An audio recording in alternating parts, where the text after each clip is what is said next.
Вот уже 4 года мы смотрим на Oscar জয়ের আনন্দ শেষ না হতেই অদ্ভুত এক বিপদের মুখে পড়েছেন রুশ নির্মাতা পাভেল তালানকিন।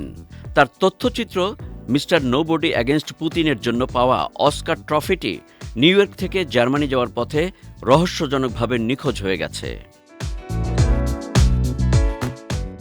জানা যায়, পাভেল তালানকিন লুফথানসা এয়ারলাইন্সের একটি ফ্লাইটে নিউ ইয়র্কের জন এফ কেনেডি আন্তর্জাতিক বিমানবন্দর থেকে ফ্রাঙ্কফুর্টে যাচ্ছিলেন। সাধারণত অস্কার বিজয়ীরা তাদের ট্রফি নিজেদের কাছেই রাখেন, তবে এই ক্ষেত্রে নিরাপত্তাজনিত কারণে ভিন্ন সিদ্ধান্ত নেওয়া হয়। যুক্তরাষ্ট্রের পরিবহন নিরাপত্তা সংস্থা টিএসএ 8.5 পাউন্ড ওজনের সোনালি ট্রফিটিকে সম্ভাব্য নিরাপত্তা ঝুঁকি হিসেবে বিবেচনা করে। সহকারী পরিচালক ডেভিড বোরেনস্টাইনের ভাষ্য অনুযায়ী নিরাপত্তা কর্মকর্তারা আশঙ্কা করেন এটি অস্ত্র হিসেবে ব্যবহার করা যেতে পারে।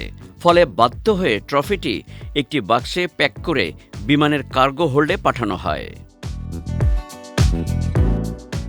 কিন্তু ফ্র্যাঙ্কফুর্টে পৌঁছানোর পর দেখা যায় নির্ধারিত সেই বাক্সটির কোনো খোঁজ নেই।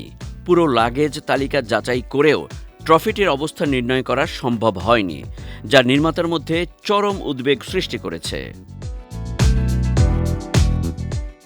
ঘটনার পর ক্ষোভ প্রকাশ করে পাভেল তালানকিন বলেন, অস্কারকে অস্ত্র হিসেবে দেখা সত্যি অবাক করার মতো বিষয়। তিনি জানান, এর আগে বহুবার তিনি ট্রফিটি নিয়ে বিমানে ভ্রমণ করেছেন, কিন্তু কখনো এমন সমস্যার মুখোমুখি হননি। লুফথানসা কর্তৃপক্ষ জানিয়েছে, তারা বিষয়টিকে অত্যন্ত গুরুত্বের সঙ্গে দেখছে। ট্রফিটি খুঁজে বের করতে ইতিমধ্যে তদন্ত শুরু করা হয়েছে এবং সংশ্লিষ্ট সব বিভাগকে বিষয়টি নিয়ে কাজ করতে নির্দেশ দেওয়া হয়েছে।